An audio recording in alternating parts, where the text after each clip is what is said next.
안녕하세요. 법선생TV 허윤규 변호사입니다. 오늘 이 시간에는 이제 상속재산 분할 심판에서 구체적 상속분을 계산하는 방법에 대해서 이제 말씀을 드리겠습니다. 지난 시간에 상속재산 분할 심판의 전반적인 내용에 대해서 이제 설명을 드렸는데요. 이러한 분할 심판을 제기하는 목적은 결국은 구체적 상속분을 계산하기 위해서 법원에 이제 소송을 제기하는 것입니다. 그래서 그런 심판 과정에서 특별수익과 기여분을 고려한 공평한 상속 비율이 뭔지를 구해내는 과정이 결국은 상속재산 분할 심판의 과정이라고 보시면 될 것 같습니다. 이러한 구체적 상속분에 대해서 좀 설명을 드리면 좀 대비되는 개념이 이제 법정 상속분 개념이 있죠. 이것은 흔히 아시고 계시다시피 수인의 공동 상속인이 균분해서 n분의 1씩 그 상속분이 있다는 것, 그 다음에 배우자의 경우에는 5할을 가산한 1.5의 상속분이 있다는 것은 알고 계십니다. 그러면은 이러한 법정 상속분은 무엇을 기준으로 하는 것이냐?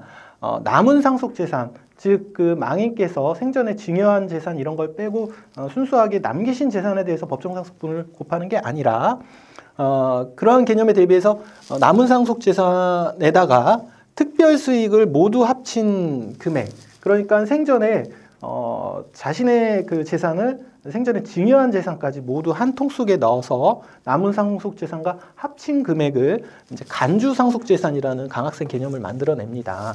그리고 이 간주상속재산에는 기여분이 인정되는 경우에는 기여분은 따로 뺍니다. 기여분이라는 거는 상속인 그 중에서 그 망인의 재산 형성에 기여를 한 또는 부양을 한 그 기여자가 있을 경우에 별도의 기여분을 인정하는 것이기 때문에 상속재산에서 공제를 하고 따로 주고 나머지 재산을 가지고 이제 상속분을 따지게 된다는 개념이죠.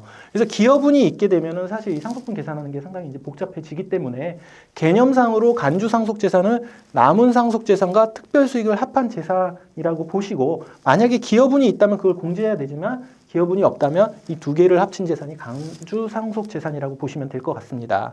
그래서 상속인별 구체적 상속분액을 구할 때, 구체적 상속분액을 구할 때 이러한 간주상속재산에다가 법정상속분 비율을 곱하게 됩니다. 그렇게 되면은 뭐 예를 들어서 남기신 재산이 1억이지만 특별수익으로 이제 예전에 증여한 재산이 1억이 더 있다면 2억을 기준으로 상속분율을 곱한다는 말이죠. 그래서 곱해서 결국은 나온 숫자에다가 그 해당 상속인이 받은 특별수익을 공제를 하고, 미리 받았다고 치니까 공제를 하고, 아까 이제 기여분은 없다고 했지만 기여분이 있다면 기여분을 더한 금액이 결국은 그 상속인의 구체적 상속분이 되는 것이죠. 그래서 이러한 경우에 이제 쉽게 얘기해서 특별수익, 내가 받은 특별수익이 이 간주 상속재산 곱하기 법정 상속분율을 곱한 법정 상속분액보다 크다.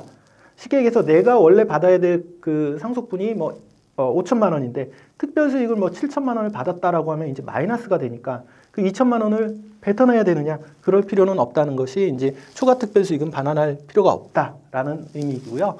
만약에 이제 너무 많이 받아가지고 상대방의 유류분이 침해가 됐다라고 하면 그 부분에 한해서는 반환할 의무가 있고, 그것이 바로 이제 예외가 유류분일 때 반환할 수 있다라는 얘기인 것입니다. 그래서 이런 식으로 남은 상속재산의 특별수익을 합해서 법정 상속분율을 구해서 이제 전체적인 상속인들의 이제 상속분이 정해지면 거기에서 각자가 받은 특별수익을 빼면 이제 그게 결국은 자기의 구체적 상속분액이 되는 것이죠.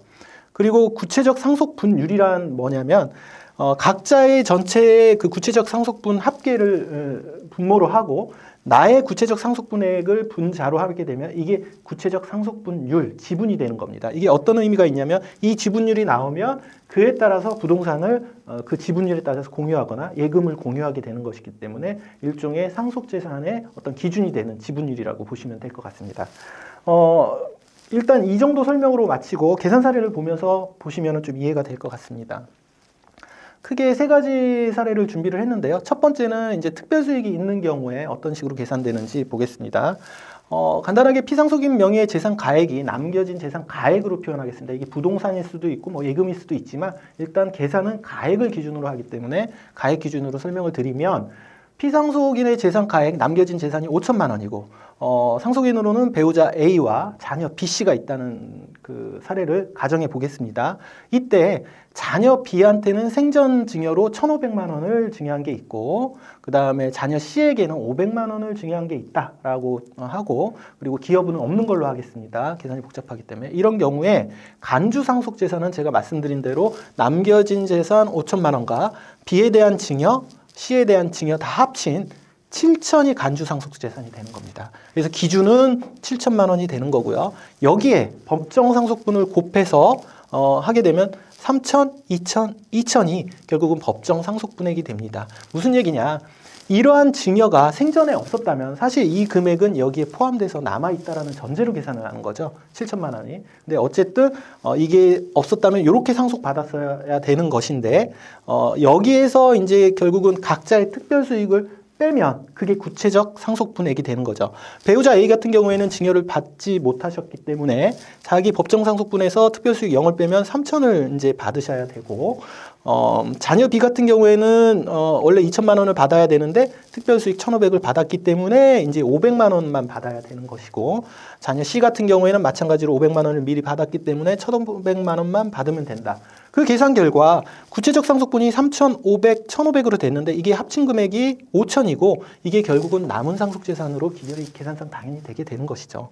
그래서 결국은 이 금액이 구체적 상속분이고 최종 지분 이게 이제 구체적 상속분율입니다.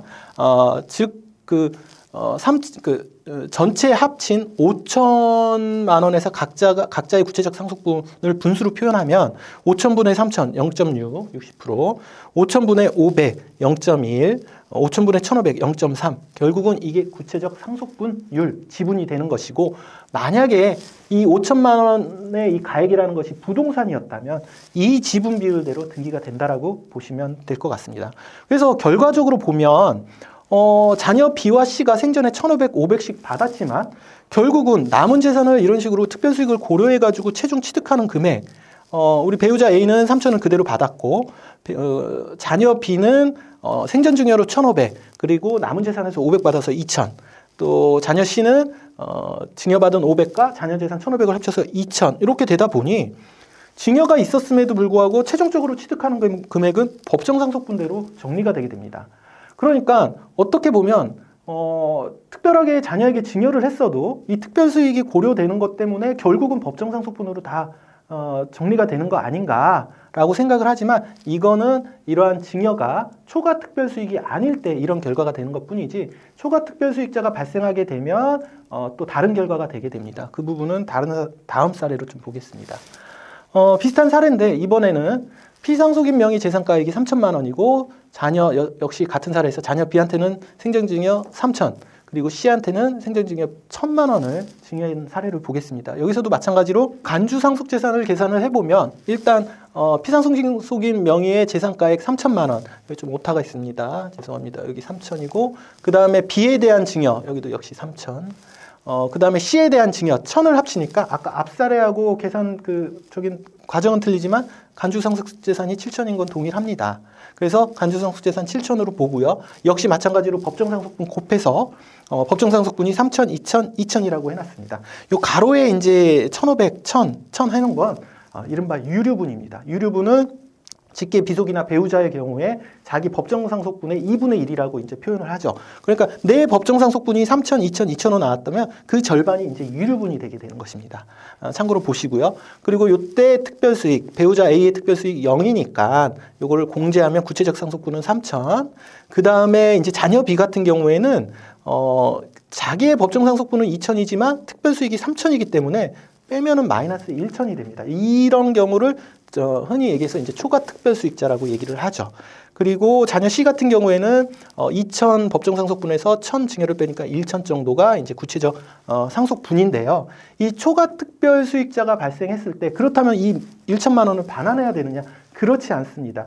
일단 이 부분에 대해서는 반환을 하지 않기 때문에 이 부분에 대해서 이 다른 상속인들이 이제 분할해서 법정 상속분으로 안 분해가지고 결국은 공제를 하게 됩니다. 즉 이 1천만 원을 이 두 명이 이제 안 분해서 공제가 되는데 법정 상속분 두 명이 있을 때는 1.5대 1이기 때문에 60%는 이제 배우자 A가 공제가 되고 40%는 자녀 C가 공제를 받게 됩니다. 이 1천만 원을. 그러다 보니까 1천만 원을 마이너스 400, 마이너스 600 되다 보니까 자기 상속분에서 600을 뺀 2,400이 최종적으로 배우자가 받게 되는 상속분이고, 자녀 C 같은 경우에는 400을 공제를 해서 구체적 상속분 1천 해서 400 빼서 600만 원이 최종 구체적 그 상속분이 되는 거죠.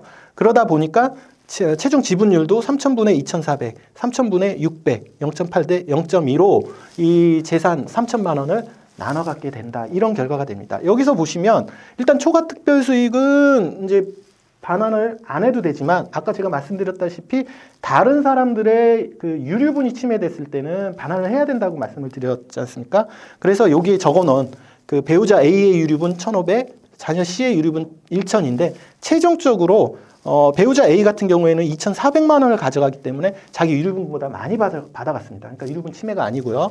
그리고 C의 경우를 보더라도 C 같은 경우에는 일단 남은 상속재산에서는 600만 원을 가져가기 때문에 이거 유류분 침해가 아니야 라고 생각하실 수 있지만 이 유류분 침해 금액은 내가 받은 남은 상속재산뿐만 아니라 생전에 받은 1천만 원 특별수익까지 합쳐서 총 합쳐서 생각해야 되기 때문에 최종적으로는 1,600을 가져가게 됩니다. 그래서 그 C의 유류분인 1,000만 원보다도 많이 받아갔기 때문에 자녀 C도 유류분 침해가 안 되게 되는 것입니다. 그래서 최종적으로 이런 결과대로 이제 수정이 된다. 그 앞 사례와 달리 초과 특별 수익이 있을 때는 그 반환을 하지 않기 때문에 반드시 뭐 법정 상속분대로 상속되는 건 아니다. 이 부분 보시면 될 것 같고요. 마지막으로 이제 뭐 유류분까지 한번 보겠습니다. 이 사례는 이제 재산가액이 이제 2천만 원 정도밖에 안 남았고요. 유류분 침해 사례를 만들다 보니까 좀 이렇게 극단적으로 만드는 것도 있는데 이 경우에 이제 B한테만 생전증여로 5천으로 한 경우를 생각을 해봤습니다. 이때도 간주 상속재산은 남은 재산 2천 그리고 B한테 증여했던 5천 합해서 7천만 원이 간주 상속재산인 건 동일하고요. 마찬가지로 법정 상속분 3천, 2천, 2천 또 유류분 1,500, 1,000 동일합니다. 이때 배우자 A 같은 경우에는 이제 구체적 상속분이 이제 3천이고요. 뭐 이제 특별수익이 없으니까 이 경우에 초과 특별수익이 마이너스 3천이나 됩니다. 5천을 빼니까요. 2천에서. 그리고 C 같은 경우에도 받은 게 없으니까 2천을 그대로 받아야 되는데 마찬가지로 이 3천을 A와 C가 그 각자의 법정 상속분 5분의 3, 5분의 2 비율로 나눠서 공제를 받게 되면 3천에서 1,800을 빼니까 1,200을 받으셔야 되고 C 같은 경우에는 2천에서 1,200을 빼니까 800을 받아야 됩니다. 이 두 개를 합친 금액이 2천이고 이게 결국은 남은 상속재산이겠죠. 이런 결과가 됩니다. 그렇다면 이 경우에도 이제 자녀 B는 이 초과 특별 수익을 원래 반환할 필요가 없는데 유류분 침해가 되는지를 다시 한번 봐야 됩니다. 다시 한번 보면 결국은 A 같은 경우에는 유류분이 1,500, C 같은 경우에는 유류분이 1,000인데 배우자 같은 경우에는 최종적으로 취득하는 금액이 1,200, 800이기 때문에 결국은 자신의 유류분보다 300만 원을 적게 받게 됩니다. 그래서 이 300만 원이 결국은 유류분 침해 금액이고요. C 같은 경우에도 1,000만 원이 유류분인데 800을 받기 때문에 200만 원이 부족분. 이거는 이제 유류분 청구가 가능하다는 거죠. 누구를 상대로? 이제 B를 상대로 이때는 유류분 반환 소송을 하시면 되는 겁니다. 오늘 세 가지 사례를 좀 설명드리면서 구체적 상속분에 대한 어떤 계산 방법을 간단히 알려드렸는데요. 많은 도움이 되셨으면 감사하겠습니다. 저는 또 다음 영상에서 다시 찾아뵙겠습니다. 감사합니다.